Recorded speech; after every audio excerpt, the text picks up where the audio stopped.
Have you ever felt that gentle nudge telling you there's something more? That the path you carefully planned might not be the one that you're meant to take? I'm Marisa Switzer, and this is If I Hadn't Said Yes, Stories of Surrender and the Pursuit of Purpose. Each week, I sit down with women who have trusted their journey, stepped into the unknown, and discovered their true calling along the way.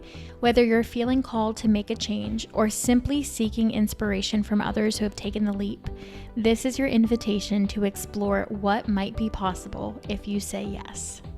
Hi guys, and welcome to today's episode of If I Hadn't Said Yes. Today, I want to talk about something that I feel like a lot of us experience, whether you're a business owner, a parent, college student, working in the corporate world. At some point, we all experience this, and I wanted to share what it looks like to say yes to showing up in the middle of burnout. As a business owner of almost 10 years, I've definitely gone through multiple phases of feeling burnt out. I think I could say that when I chose to leave my corporate career as I knew it, or leave the corporate fashion industry as I knew it, I was feeling burnt out in a sense of working so hard for so long and feeling unfulfilled. And I've learned that there is a difference between burnout when you're feeling unfulfilled and burnout when you are feeling overwhelmed with what is excitement, but our bodies recognize as stress or anxiety. Recently, my husband and I have been working on a business project together, and there were a few nights last week where I was just laying awake for hours thinking of all the things we could do with this new project. And when I would wake up in the morning, I would be like, oh my gosh, like I'm so overwhelmed. I'm so stressed. I can't sleep. And my husband looked at me and was like, I haven't seen you this excited about something in a while. So is this you being excited, like so excited about something that you're staying up at night thinking about it? Or is this actually stress and anxiety about another business venture? After taking some time to think about it, I literally went down to like the pier by our neighborhood and just sat in silence for a while. And it was like, I think that I have just not been excited about something in this long. So I want to talk about recognizing burnout, what to do in the midst of burnout, and how to keep showing up for yourself, for your business, for your family in the middle of burnout. So when you are feeling burnt out, when you are feeling like you just don't want to show up, when you feel like you are putting things off because the idea of it just drains your energy, I want you to identify the things that are burning you out and the things that you still love doing. I recently interviewed someone for the podcast, and she explained this in a great way of what are the things that you do that you enjoy doing, you put everything else off in order to do, right? So for me, another way that someone has asked me this is, if I were to show up to my business every day and do the one thing that I absolutely love doing, that I will literally lose track of time doing, it would be the act of design. It would be the act of creativity, right? I could literally throw out having to market myself, having to sell myself. That is something that I am actively burnt out of, but I could design for hours. I could be creative for hours. I could have conversations with people who are starting businesses and are so passionate about it for hours. Because I think when we identify the things that actually fill us up, we can prioritize those in a way that puts off everything else that is draining us.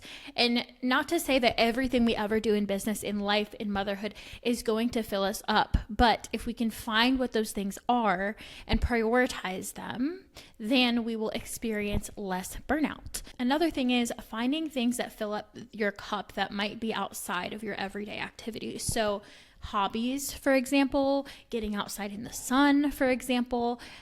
As someone, I'm an Enneagram 3, I am a bit of a workaholic. I love my job. Hobbies for me, like my hobby has been my job for as long as I can remember. Like I get to be creative. I get to design. I get to, do all these fun, exciting things. And to me, that felt like it's a hobby that I'm just lucky to get paid for.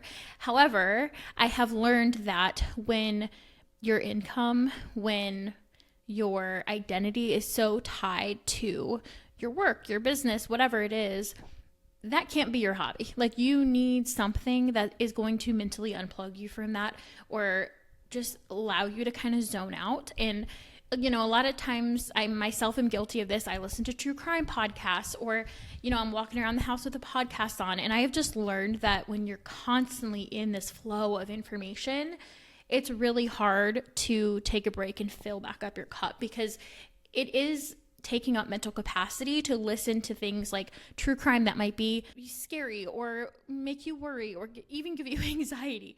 And so I have found that, hobbies are very important. And if you're looking for some like low maintenance hobbies, like I'm someone who I didn't want to like dive into learning how to use a sewing machine or something like that. I've been coloring. I've been buying coloring books, adult coloring books. And I literally will lose track of time at night, just like sitting at my kitchen island coloring. There's all kinds of coloring books. I bought one that is like an interior design coloring book. So I still get to like get that little design piece that I love, where whatever I'm coloring turns into this like interior design landscape. But if you don't need that little bit of work in there for you, there's so many types of coloring books. It's a really good way to just zone out. Another thing that I've recently learned is how to crochet. My neighbor and one of my best friends, she crochets everything, like animals, sweaters. She's amazing.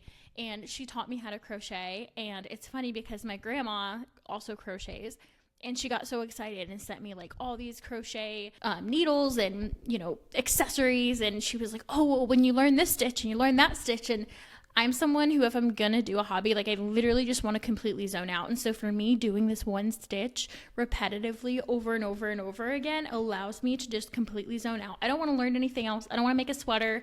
I don't want to make a granny square or whatever that is. I literally just want to do the same repetitive motion over and over again and be able to completely zone out. I have found that if I like sit down and put on headphones and like listen to worship music or something, I really get in this like Zen zone of, my soul just like being filled up of like, I'm not scrolling. I'm not thinking about work. I'm doing something with my hands. So it's keeping me busy. And I'm just at peace, which is something I think a lot of us need more of in our life. And lastly, I would say getting outside, like just going for a walk and being in the sun, I promise, is so transformative. And I've heard someone tell me before that if you are having a specific emotion, if you go on a walk and you kind of move that out of your body as you're walking, or maybe you put on like music that's in that, feeling that you're having, that you want to move out of your body, just getting outside and going on a walk can help solve that. So once you've identified what is causing your burnout, and you can prioritize the things that fill your cup while also adding in little things like hobbies or exercise or, spending time with friends. I think a lot of us are really guilty of self-isolating when we're in burnout. All of those things can just take our mind off of the thing that is draining us. And so the ratio of time that we spend doing that draining thing becomes less and less when we introduce more and more things in our life that fill up our cup. And the last thing I want to say about burnout is, if you are consistently identifying that there is something in your life that is draining your cup, that is causing you to feel this burnout, it might be time for a change. And obviously this podcast is all about saying yes to the big scary change in your life that could wreck all your plans, but bring you to places that you never thought you would be, and that you are the happiest you've ever been in. And so I challenge you, if you are feeling burnt out, maybe it's in the corporate world and you've been wanting to start a business, if you've been feeling burnt out in your current business and you want to make a pivot or a change. I know I've been there. I made a huge change in my business in 2019, 2020, when I pivoted from offering full service marketing to now just focusing on design, because creative design is what fills my cup. So don't be afraid to make a pivot if you are feeling burnt out, because you never know what could be on the other side and how fulfilled you could feel when you make that change. So I know this was a really quick episode. I hope it encouraged you. I hope if you're feeling burnt out that today you take a step back and do something for yourself, whether it's go on a walk, try a new hobby. You can go to Hobby Lobby and get like a new craft for $6. So if you need something to do today to get you out of that burnout, I hope this encouraged you, and I will see you next week. Thanks so much for tuning into this episode of If I Hadn't Said Yes. If this episode inspired, encouraged, or moved you in any way, your rating and review would be greatly appreciated. Or maybe this episode made you think of someone in your life that you want to encourage to go for their big yes. Feel free to share it with a friend. You can keep up with all of our content at If I Hadn't Said Yes Pod on Instagram. We'll see you next week.